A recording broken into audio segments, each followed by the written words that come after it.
وَإِنَّ رَبَّكَ زجر، یقیناً آپ کا رب ہوا یحشرہم، وہ اکٹھا کرے گا انہیں، انہ حکیم علیم، یقیناً وہ حکمتوں والا جاننے والا ہے۔ یعنی اللہ رب العزت قیامت کے دن سب کو اکٹھا کرے گا، سب کو جمع کرے گا۔ وہ حکمتوں والا ہے کہ وہ فوراً جو سزا نہیں دیتا، اس میں حکمت ہے۔ حکیم کا مطلب کہ اللہ فوراً سزا نہیں دیتا۔ دیکھیں اللہ نے کفار کو فوراً سزا نہیں دی، قیامت کے دن اللہ سزا دے گا، تو وہ حکیم ہے، یعنی فوراً سزا نہیں دیتا۔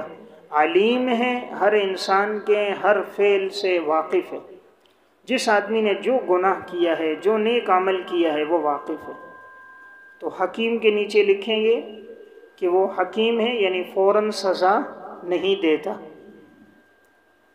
علیم ہے، یعنی ہر انسان کے ہر عمل سے واقف ہے، نیکوکاروں کے نیک اعمال کو بھی جانتا ہے، گناہگاروں کے گناہوں کو بھی جانتا ہے، تو سب کو اکٹھا کر کے اللہ بدلہ دے گا۔ وَلَقَدْ خَلَقْنَا الْإِنسَانَ مِنْ صَلْصَالٍ، تتمہ دلیل عقلی، اور یقیناً ہم نے انسان کو پیدا کیا من صلصال، صلصال بجنے والی مٹی، بجنا وہ مٹی جو بجے، جس میں آواز آئے، بجنے والی مٹی سے، من حمأ مسنون، سڑے ہوئے گارے، بدبودار گارا۔ حمأ کہتے ہیں گارے کو، مسنون کہتے ہیں بدبودار۔ بدبودار مٹی کے گارے سے اور کھنکھناتی مٹی سے، بجنے والی مٹی سے۔ تو آپ اگر پورا بامحاورہ ترجمہ لکھیں گے تو یوں لکھیں گے، سڑے ہوئے گارے کی کھنکھناتی مٹی سے پیدا کیا۔ سڑے ہوئے گارے کی، بیٹھیں، سڑے ہوئے گارے کی کھنکھناتی مٹی سے پیدا کیا۔ یہ بامحاورہ ترجمہ ہے۔ اور لفظی ترجمہ اس کا، صلصال کا معنی بجنے والی، حمأ کا معنی گارا، مسنون کا معنی بدبودار۔ دیکھیں آیت کی وضاحت یہ ہے، اللہ رب العزت نے جو انسان کو پیدا کیا، تو آپ انسان کے نیچے لکھیں گے اصل انسان، یعنی حضرت آدم علیہ السلام۔ انسان کے نیچے اصل انسان، یعنی انسانیت کی اصل، وہ کون ہے؟ حضرت آدم علیہ السلام۔ کہ اللہ تعالیٰ نے حضرت آدم علیہ السلام کو جو پیدا کیا ہے، وہ اس کھنکھناتی مٹی سے پیدا کیا۔ تو چونکہ ہم سب حضرت آدم علیہ السلام کی اولاد ہیں، اس لیے ہماری طرف بھی اسی چیز کی نسبت ہے۔ اب یہاں لفظ حمأ، حمأ کس کو کہتے ہیں؟ گارا۔ اللہ نے اس طرح بنایا نا کہ پہلے مٹی لی، مختلف جگہوں سے مٹی لی، اور مٹی میں پانی ڈالا، جس طرح آٹے کو گوندا جاتا ہے، تو اس طرح مٹی کا خمیرہ بنایا گیا، اس مٹی کو گوندا گیا۔ تو اب اس مٹی کو جب رکھا نا، تو گارے کو رکھا مسنون، تو بدبودار ہو گیا۔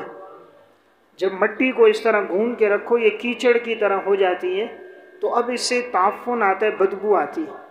تو اب وہ گارا بھی تھا، بدبودار بھی تھا، اور پھر اس کو جب دھوپ میں رکھا گیا تو وہ خشک ہو گیا۔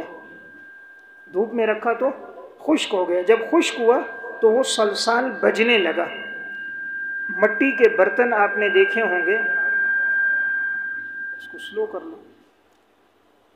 مٹی کے جو برتن ہوتے ہیں نا، ٹھیک ہے، مٹی کے جو برتن ہیں، اس کو آپ دیکھو نا، اس کو ہلکا سا انگلی سے مارو تو آواز آتی۔ مٹی کے برتنوں کو انگلی سے، ہاتھ سے مارا جائے تو اس میں بجنے کی آواز آتی ہے۔ یہ جو برتن بیچنے والے ہوتے ہیں، وہ مارتے ہیں تو اس کی آواز آ رہی ہوتی ہے۔ تو اللہ تعالیٰ انسان کو بتا رہا ہے کہ تیری اصل کیا ہے، اپنی اصل پہ غور کر، کہ اللہ نے کیسی بدبودار مٹی سے کیسا خوبصورت انسان بنایا۔ تو ایک تو اللہ کی یعنی تخلیق ہے، نمبر دو انسان کو تکبر سے روکنا ہے کہ کیا تو تکبر کرتا ہے، اپنی حیثیت دیکھ، تو ایک کیچڑ ہے، ایک بدبودار چیز ہے، اس سے تیرے رب نے تجھے بنایا۔ اور آج تو تکبر کر رہا ہے۔ تو گویا انسان کو اپنی تخلیق یاد دلا کر اللہ کی عبادت کی طرف لایا گیا، اور تخلیق یاد دلا کر اللہ کی قدرت بتائی گئی کہ کیسی بدبودار چیز سے اللہ نے کیسا خوبصورت انسان بنایا۔ تو یہ 3 لفظ میں نے عرض کیا، حما کا معنی گارا، مسنون کا معنی بدبودار، صلصال کا معنی بجنے والی۔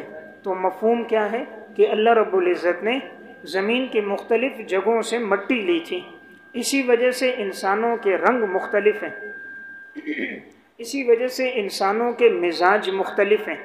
اب کوئی گندمگو رنگ والا ہے، کوئی سرخ ہے، کوئی سفید ہے، کوئی مٹیالہ ہے، کوئی سرخی اور سفیدی مائل ہے۔ تو جس طرح مٹی کے رنگ الگ الگ ہیں تو اس سے پیدا ہونے والے انسانوں کی رنگت بھی الگ الگ ہے۔ جس طرح مٹی کی تاثیر الگ الگ ہوتی ہے، کوئی مٹی سخت ہے، کوئی مٹی نرم ہے۔ اب دیکھیں کسی مٹی میں فصل اگتی ہے، کوئی اتنی سخت ہوتی ہے کہ اس کو آدمی کھدائی بھی نہیں کر سکتا، اور کوئی مٹی بڑی خوشبودار ہوتی ہے، معطر ہوتی ہے، اور کوئی بدبودار ہوتی ہے۔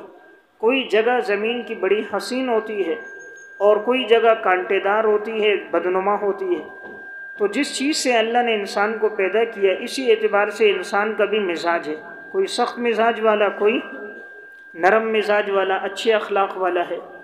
تو بہرحال میں نے ایک بات عرض کی کہ اللہ تعالیٰ نے انسان کو گارے سے پیدا کیا، اور وہ گارا بدبودار ہے۔ تو بدبو اس میں کیسے پیدا ہوئی؟ بدبو کیسے پیدا ہوئی کہ اللہ نے اس گارے کو رکھا تھوڑی دیر کے لیے، تو جب وہ گارے پہ وقت گزرتا گیا تو اس کی وجہ سے اس میں بدبو پیدا ہوئی۔ پھر جب وہ خشک ہو گیا تو وہ بجنے لگا، اللہ نے اس بجنے والی مٹی سے انسان کو پیدا کیا، انسان کو یعنی آدم علیہ السلام کو۔ وَالْجَانَّ خَلَقْنَاهُ، اور ہم نے ابو الجان، جان کے نیچے بھی لکھو گے ابو الجان، یعنی جنات کا جو باپ ہے سب سے پہلا، جیسے انسانیت کا والد حضرت آدم علیہ السلام ہے، اس طرح جنات کا جو سب سے پہلا تھا ابو الجان، اس کو اللہ نے پیدا کیا تھا من قبل، اس انسان سے پہلے،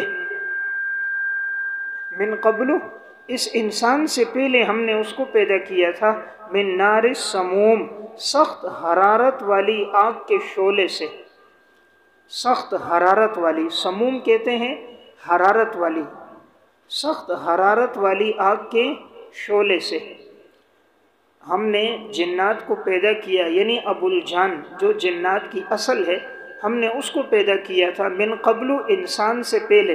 تو جنات انسان سے پہلے پیدا ہوئے، تبھی جب اللہ تعالیٰ نے حضرت آدم علیہ السلام کو پیدا کرنا چاہا تو فرشتوں نے یہ کہا تھا نا کہ آپ انہیں پیدا کر رہے ہیں، یہ تو زمین میں فساد کریں گے۔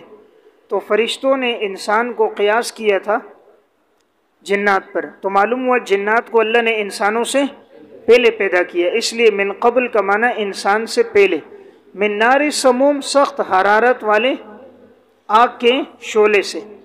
دیکھیں آگ، جتنی آگ کے اندر شعلہ سخت ہوگا نا، اس سے ہم نے اس کو بنایا۔ یہ وہ آگ ہوتی ہیں جو کثیف نہیں ہوتی، نہایت لطیف آگ۔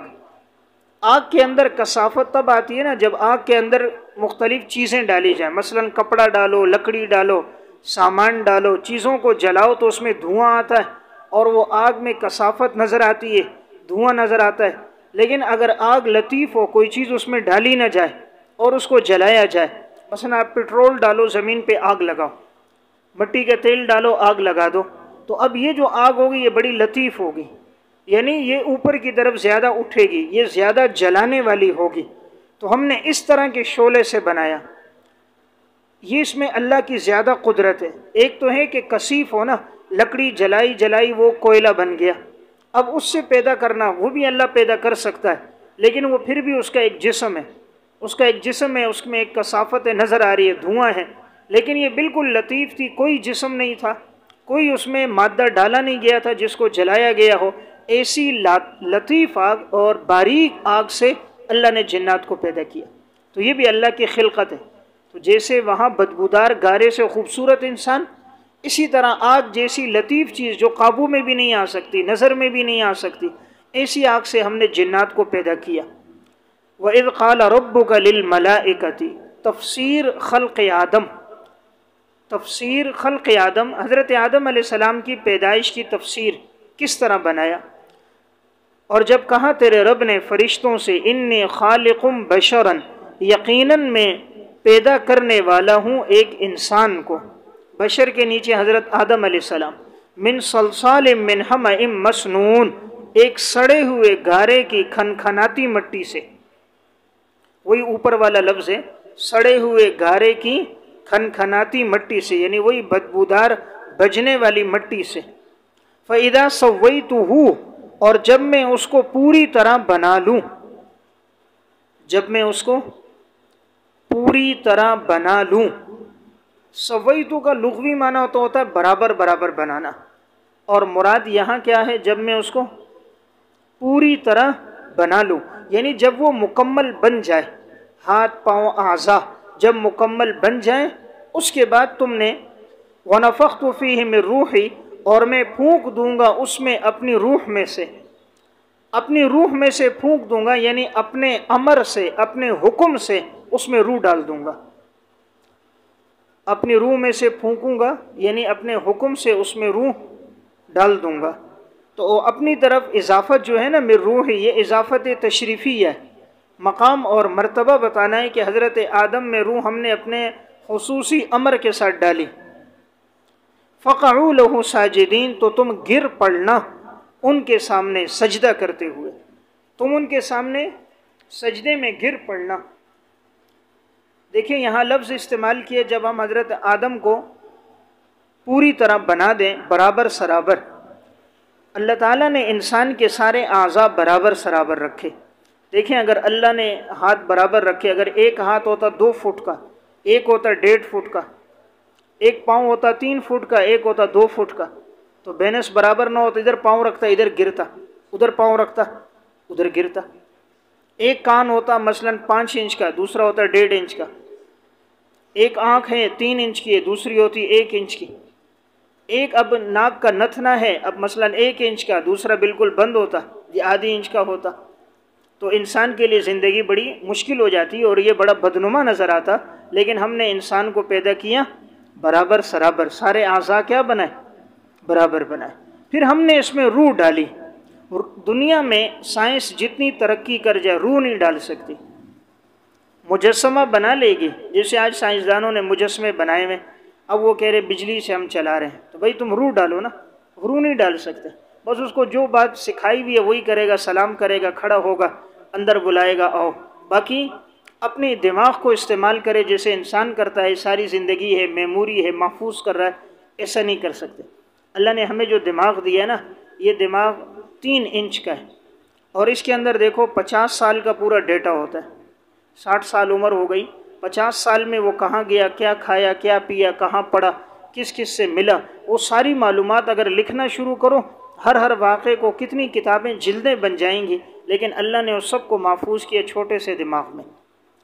تو رب العالمین کا یہ خاص امر ہے کہ ہم نے روح ڈالی، تو دنیا میں کوئی روح نہیں ڈال سکتا، تو اسی لیے اپنی طرف نسبت کی کہ یہ ہمارے حکم سے ہے، اسی لیے روح کی حقیقت کو کوئی نہیں جان سکا۔ یسألونک عن الروح قل الروح من امر ربی، اللہ کا امر ہے۔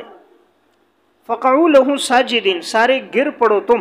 دیکھو یہاں ماضی کا صیغہ ہے، یہ نہیں کہا سجدہ کرو، یہ نہیں کہا سجدہ کرو، بلکہ کہا کہ جیسے میں کہوں تم فوراً گر پڑنا، یعنی فوراً اتباع کرنا، اطاعت کرنا۔ تو یہ ماضی سے تعبیر کرنا اطاعت کرنے سے کنایا، اطاعت میں جلدی کرنے سے کنایا، گویا جیسے امر کروں فوراً مانو۔ دیکھیں امر کی صورت میں تو یہ ہوتا ہے نا پانی لاؤ، اب وہ اٹھے جائے لائے وقت لگتا ہے۔ ماضی سے تعبیر کا مطلب ہے جیسے کہا اور وہ ہو گیا، جیسے کہتے ہیں نا یہ اشاروں پہ چلنے والے مزاج شناس کہ بات ہوئی اور اس نے اس کو پورا کر دیا، تو یہ سرعت کی طرف اشارہ ہے۔ اور لفظ فا استعمال ہوئے، فقعوا تعقیب مع الوصل ہے، بس فوراً تم نے اس کو سجدہ کرنا ہے۔ اب یہ سجدہ کون سا تھا جو حضرت آدم علیہ السلام کو ہوا؟ نمبر 1 یہ سجدہ تعظیمی تھا، اور سجدہ تعظیمی پہلی شریعتوں میں جائز ہے، جیسے حضرت آدم علیہ السلام کو اور حضرت یوسف علیہ السلام کو ہوا، لیکن اس شریعت میں سجدہ تعظیمی جائز نہیں۔ سجدہ عبادت تو کسی بھی شریعت میں جائز نہیں تھا، لیکن سجدہ تعظیمی پہلی شریعتوں میں جائز تھا، اور اس میں منع اس لیے کہ یہ صدًا للذرائع، تاکہ لوگ شرک کی طرف نہ چلے جائیں، شرک سے روکنے کے لیے سجدہ تعظیمی کو بھی منع کیا۔ یا نمبر 2، یہ جو حضرت آدم علیہ السلام کو سجدہ تھا، آدم علیہ السلام بمنزل قبلے کے ہیں، سجدہ اللہ کو تھا، بمنزل قبلے کے ہیں۔ جیسے ہم بیت اللہ کو سجدہ کرتے ہیں تو سجدہ تو در حقیقت اللہ کو ہے، لیکن بیت اللہ بمنزل ایک قبلہ ہے، ایک جہت ہے، جہت متعین کر دی۔ دیکھیں اگر جہت نہ ہوتی نا تو اب اللہ تو ہر جگہ ہے، اب کوئی سجدہ کرتا ادھر مشرق میں، کوئی کرتا مغرب میں، کوئی شمال میں، کوئی جنوب میں، نماز ہو رہی ہے کوئی آگے کر رہا ہے، کوئی دائیں، کوئی بائیں، کوئی پیچھے، بھئی اللہ تو ہر جگہ موجود ہے، تو اس لیے جہاں بھی سجدہ کرو۔ تو اللہ نے جہت کی تعیین کے لیے کعبہ کی طرف حکم دیا، اسی طرح فرشتوں کو جہت کی تعیین کے لیے حکم دیا کہ حضرت آدم کو سجدہ کرو۔ یا نمبر 3، تیسری توجہ یہ ہے کہ حضرت آدم علیہ السلام کو جو سجدہ ہوا ہے، حکم تو یہی ہے، منع ہے، لیکن اس وقت اللہ نے اجازت دی تھی۔ تو جب اللہ نے حکم دے دیا، شارع نے خود منع کیا لیکن اس وقت شارع نے خود حکم دیا اللہ نے، تو جب دے دیا تو ناجائز نہیں ہے۔ تو ناجائز ہونے کی وجہ تو یہ کہ شارع نے منع کیا، اور وہاں تو اللہ رب العزت کی طرف سے خود حکم تھا، تو اس لیے وہاں اس وقت ممانعت نہیں تھی۔ تو بہرحال اس وقت ممانعت نہیں ہے، تو سجدہ تعظیم کے لیے، ان کی عظمت شان کے لیے، اور وجہ کیا بنی؟ علم۔ آپ سورہ بقرہ میں پڑھو گے علم، کہ حضرت آدم علیہ السلام کے پاس علم تھا، ان کے پاس علم نہیں تھا، علم کی وجہ سے معصوم فرشتوں نے سجدہ کیا، معلوم ہوا علم کی بڑی عظمت ہے۔ تو جب علم ہوتا ہے نا تو لوگ خود اس کے بعد جھک جاتے ہیں، اس لیے صاحب علم بنو، اللہ تعالیٰ دنیا، دولت، پیسے سب کو آپ کو قدموں میں لائے گا۔ فسجد الملائکۃ کلہم اجمعون، پس سجدہ کر دیے تمام فرشتوں نے اکٹھے، تمام فرشتوں نے اکٹھے سجدہ کر دیا۔ الملائکہ میں تمام شامل تھے، لیکن کلہم تاکید کے لیے استعمال ہوا کہ سب نے کیا۔ اجمعون کا لفظ ایک ساتھ کیا، کیونکہ اگر اجمعون نہ ہوتا تو مطلب سجدہ تو کیا لیکن کسی نے پہلے کیا کسی نے بعد میں کیا، تو اجمعون نے بتایا نہیں، سب نے سجدہ کیا اور ایک ساتھ سجدہ کیا، الا ابلیس، لیکن ابلیس نے سجدہ نہیں کیا۔ ابا ان یکون مع الساجدین، اور انکار کر دیا کہ وہ ہو جائے سجدہ کرنے والوں میں سے۔ تو دیکھیں ابلیس اس لیے راندہ درگاہ ہوا کہ اس نے سجدہ کرنے سے انکار کیا۔ اب کوئی سوال کرے کہ بھئی پہلی بات ابلیس کو تو حکم ہی نہیں ہوا تھا، حکم تو کس کو تھا؟ فرشتوں کو تھا، اور ابلیس تو فرشتوں میں سے نہیں ہے، تو ابلیس کو تو حکم نہیں تھا، تو پھر یہ راندہ درگاہ کیوں ہوا؟ جواب اس کا یہ ہے، اللہ تعالیٰ نے الگ سے حکم ابلیس کو بھی دیا تھا، اسی لیے سورہ اعراف میں اس کا تذکرہ ہے کہ جب میں نے تجھے سجدے کا حکم دیا تو تجھے سجدہ کرنے سے کس چیز نے روکا؟ تو معلوم ہوا اللہ نے اس کو الگ سے حکم دیا ہے۔ قال ما منعک الا تسجد اذ امرتک، تجھے کس چیز نے روکا کہ تو سجدہ نہ کرے جبکہ میں نے تجھے حکم دیا؟ اذ امرتک، میں نے حکم دیا، تو معلوم ہوا اللہ نے اس کو الگ سے حکم دیا تھا۔ یا نمبر 2، اگر اللہ نے فرشتوں کو بھی حکم دیا تھا تو یہ فرشتوں میں اس وقت شامل تھا، تو جب فرشتوں کو حکم اصالتاً ہوا تو طبعاً اس کو بھی حکم ہوا، تو لہٰذا یہ طبعاً اس میں شامل تھا، لیکن صریح آیت موجود ہے اللہ نے اس کو الگ سے حکم دیا تھا۔ اب یہ سوال کہ بھئی کوئی سجدہ نہیں کرتا تو وہ کافر ہو جائے گا، کتنے مسلمان ہیں جو نماز نہیں پڑھتے، سجدہ نہیں کرتے؟ تو جواب یہ ہے، ایک ہے سجدہ نہ کرنا، ایک ہے سجدہ کرنے سے انکار کرنا۔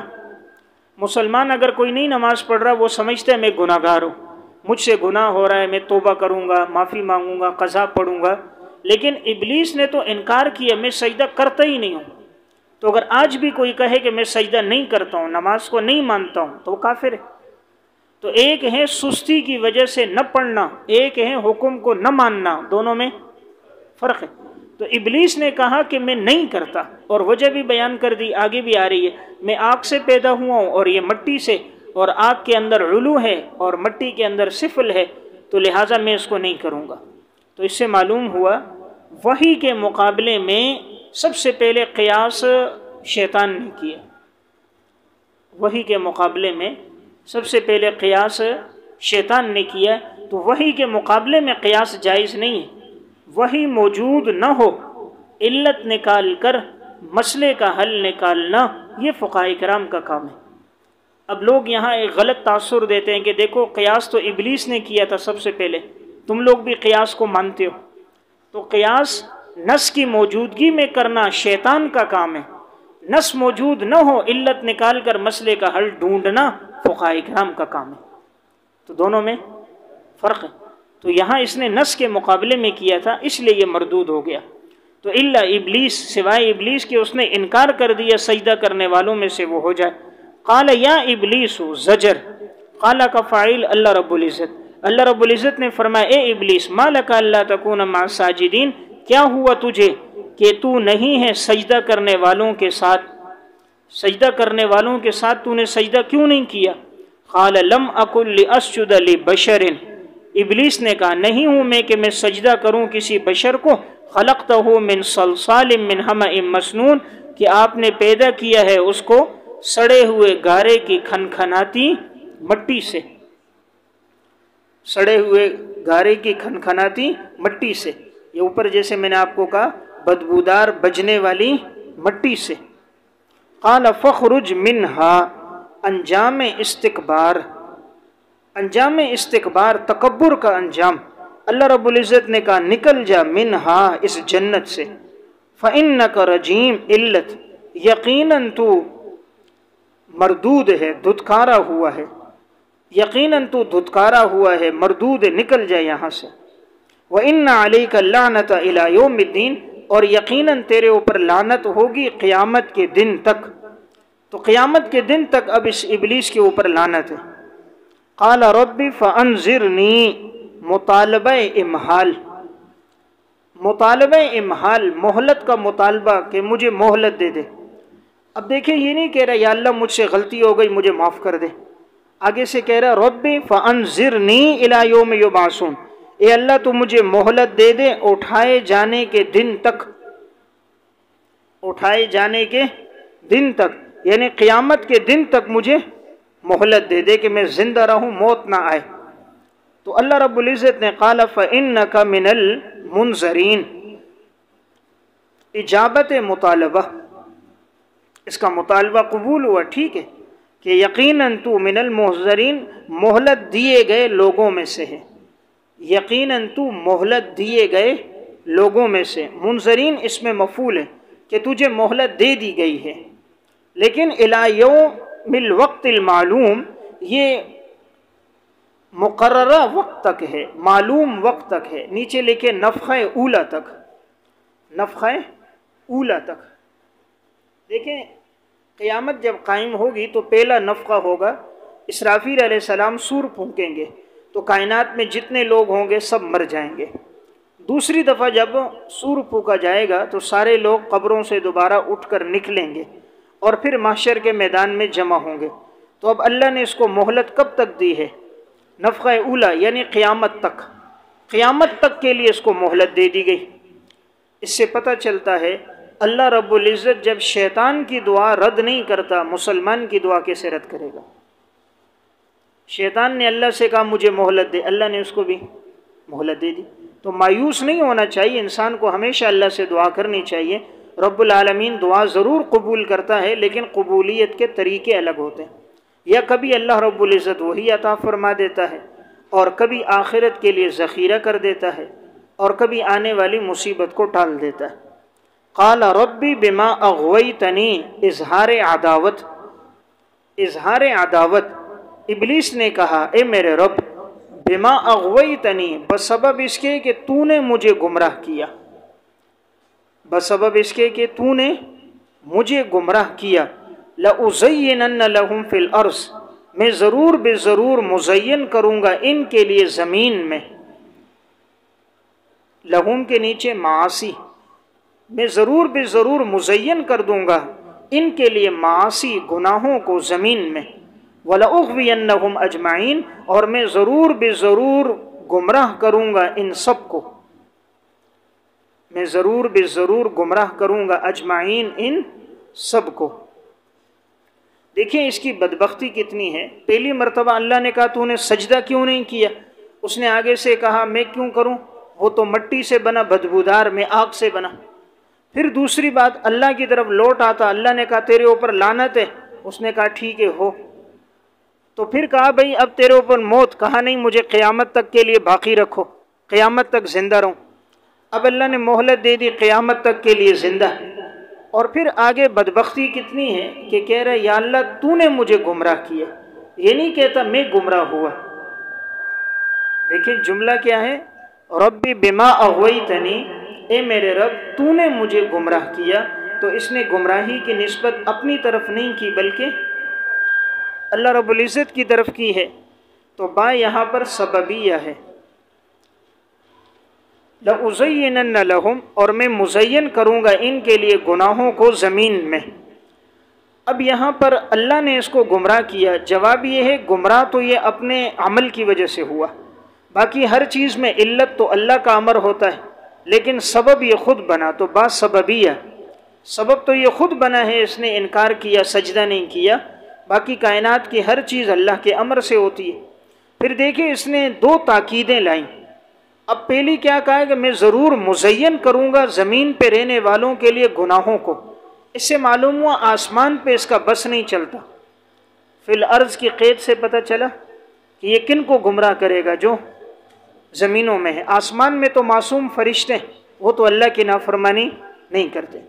نمبر دو تاکیدیں لا کر اس نے کہا میں ضرور گمراہ کروں گا۔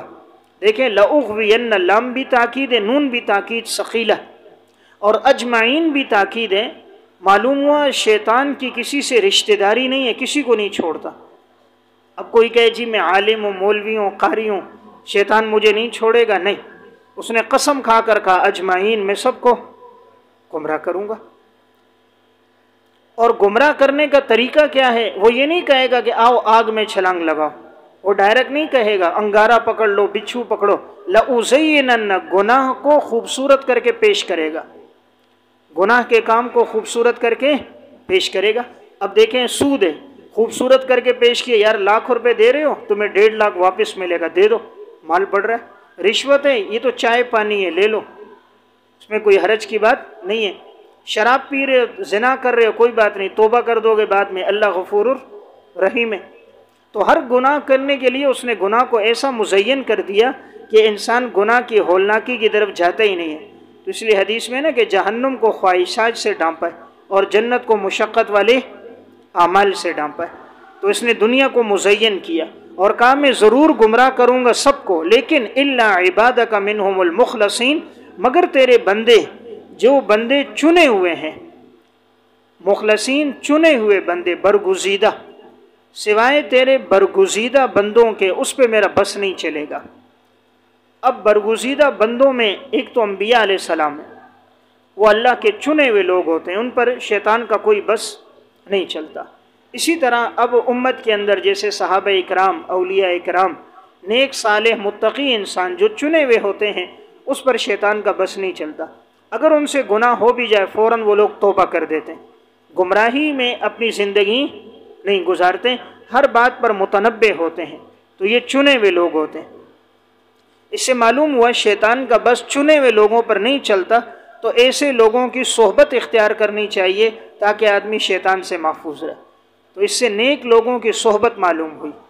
اگر ایک آدمی خود چنا ہوا نیک نہیں ہے تو اسے چاہیے نیک لوگوں کی صحبت اختیار کرے۔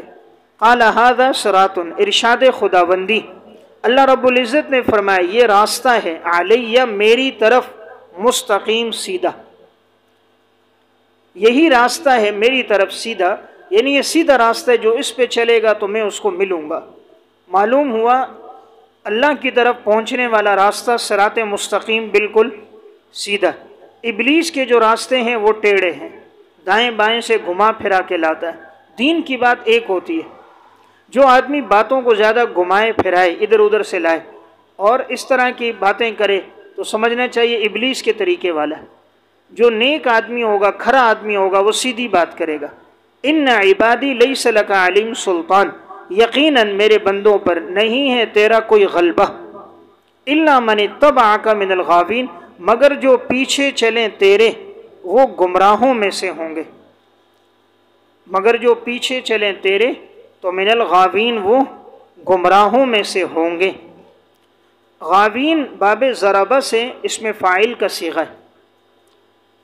وَإِنَّ جَهَنَّمَ لَمَوْعِدُهُمْ أَجْمَعِينَ، اور یقیناً جہنم ان کے لیے جائے وعدہ ہے، سب کے لیے۔ یقیناً جہنم سب کے لیے جائے وعدہ ہے، یعنی ان سب کا وعدہ کیا گیا ہے کہ ان کا ٹھکانہ جہنم ہوگا۔ لہا سبعۃ ابواب، کیفیت جہنم، اور اس جہنم کے 7 دروازے ہیں۔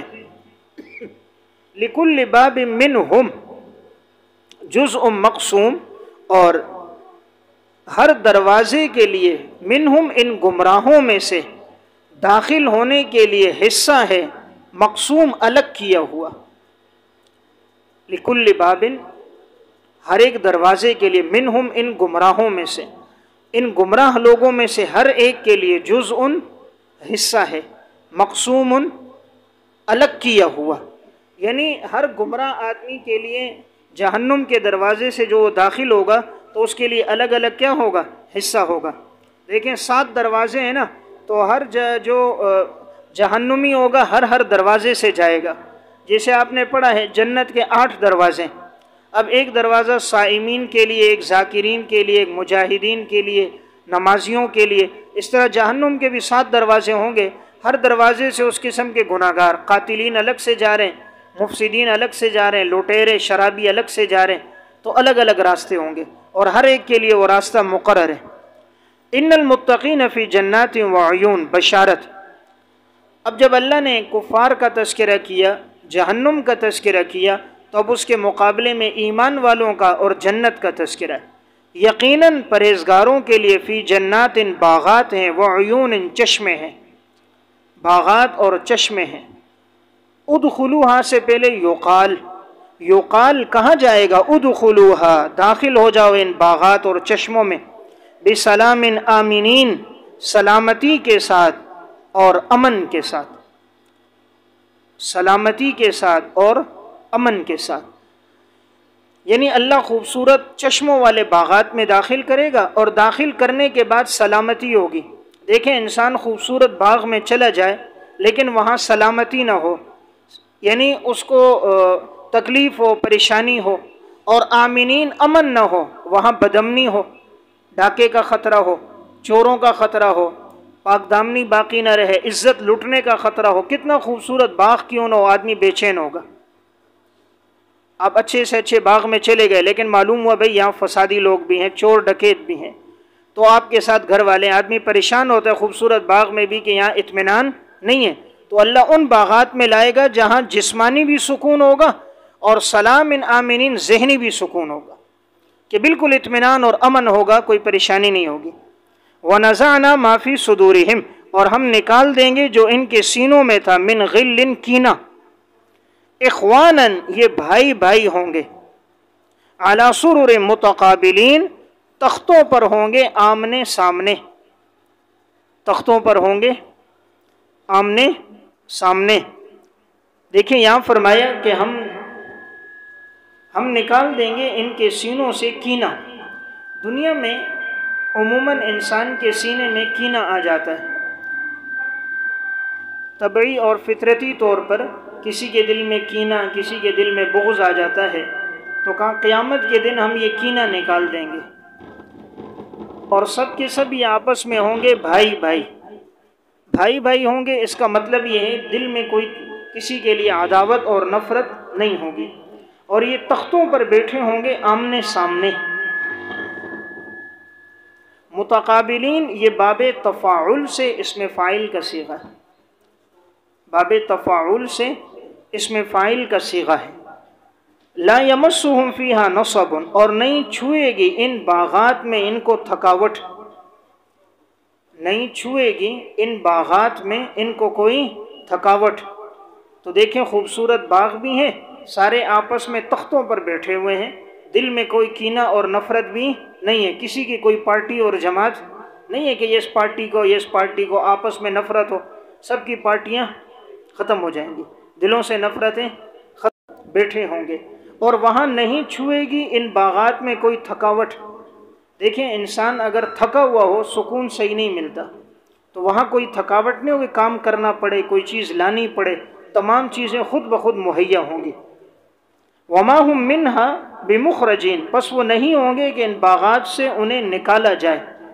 باغات سے نکالا نہیں جائے گا کہ 12 گھنٹے بعد ٹائم ختم ہو گیا، 5 بجے دروازہ بند ہوگا، الارم بج جائے، نہیں، تو نکالا نہیں جائے گا۔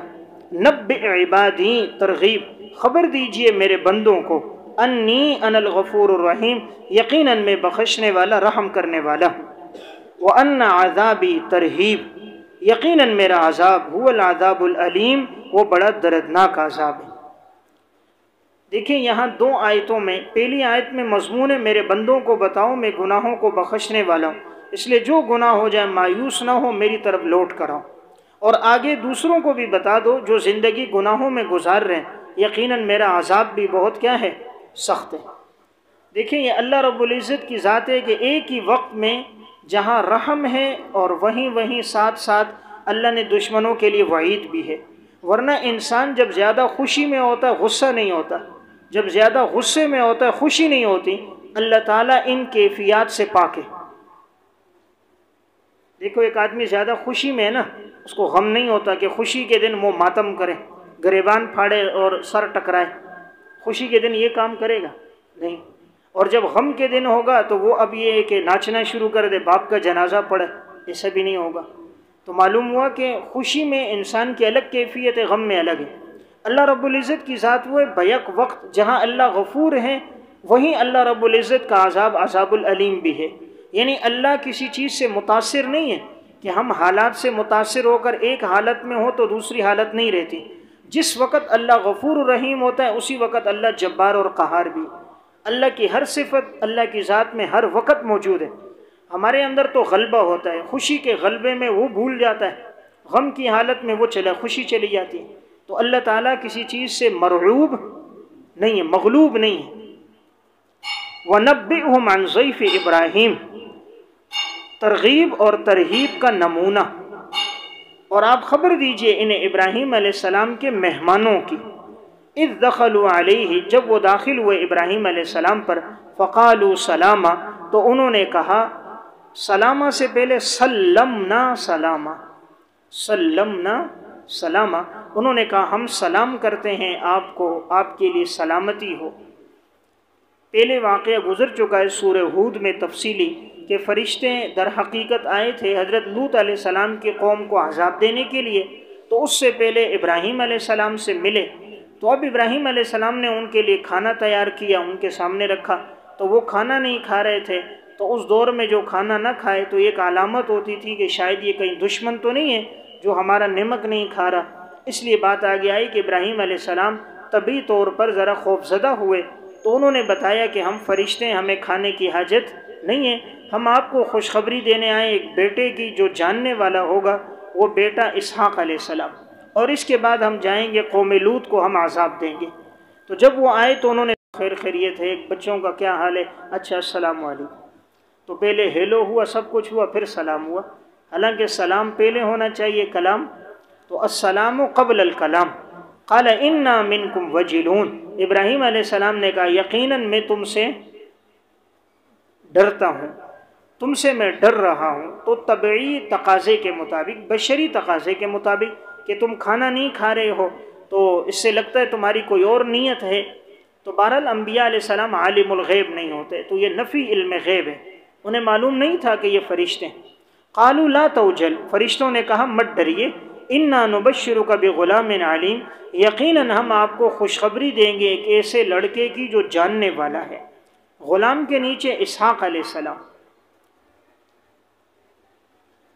جس وقت اسماعیل علیہ السلام کی خوشخبری دی گئی ہے وہاں پر قید آئی ہے حلیم، ہم آپ کو ایسے لڑکے کی دیں گے جو بڑا بردبار، برداشت کرنے والا ہوگا، کیونکہ وہاں پر واقعہ ہونا تھا ذبح کرنے کا، تو اسماعیل علیہ السلام بڑے برداشت کرنے والے تھے، اور یہاں چونکہ ان کے بیٹے یعقوب اور ان کی اولاد میں بنی اسرائیل میں پیغمبر آنے والے تھے، اس لیے یہاں قید آئی علیم۔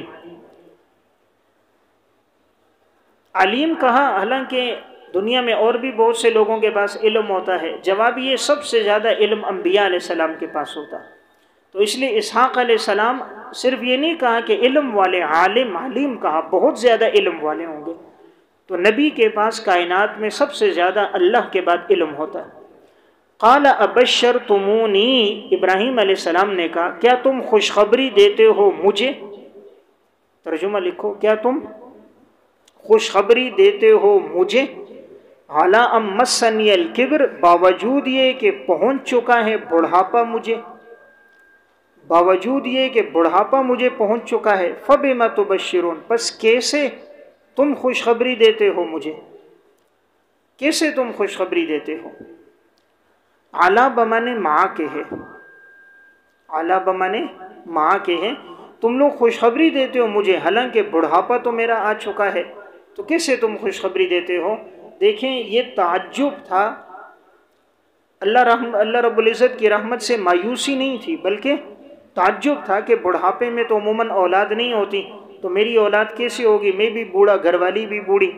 قالوا بشرناک بالحق، ہم خوشخبری دیتے ہیں آپ کو سچی بات کی، سچی بات کی، امر واقعی کی، امر واقعی کی، یعنی ہم کوئی گپ شپ نہیں لگا رہے. فلا تکن من القانتین، پس مت ہو جائیے نا امیدوں میں سے، مت ہو جائیے نا امیدوں میں سے. قانتین باب سمعہ سے اس میں فاعل کا صیغہ ہے. قال ومن یقنط من رحمت ربہ، ابراہیم علیہ السلام نے فرمایا نہیں مایوس ہوتا اللہ تعالیٰ کی رحمت سے الا الضالون، مگر گمراہ لوگ، گمراہ لوگ مایوس ہوتے ہیں، میں کبھی اللہ کی رحمت سے مایوس نہیں ہو رہا. تو ابراہیم علیہ السلام کا سوال کرنا بطور تعجب کے تھا، اللہ کی قدرت کو بعید نہیں سمجھتے تھے. تعجب تھا کہ کیسے ہو سکے گا کہ عموماً عادتاً جب آدمی بوڑھا ہو، بیوی بانجھ ہو تو اولاد تو نہیں ہوتی، لیکن جب انہوں نے خوشخبری دی تو فرمایا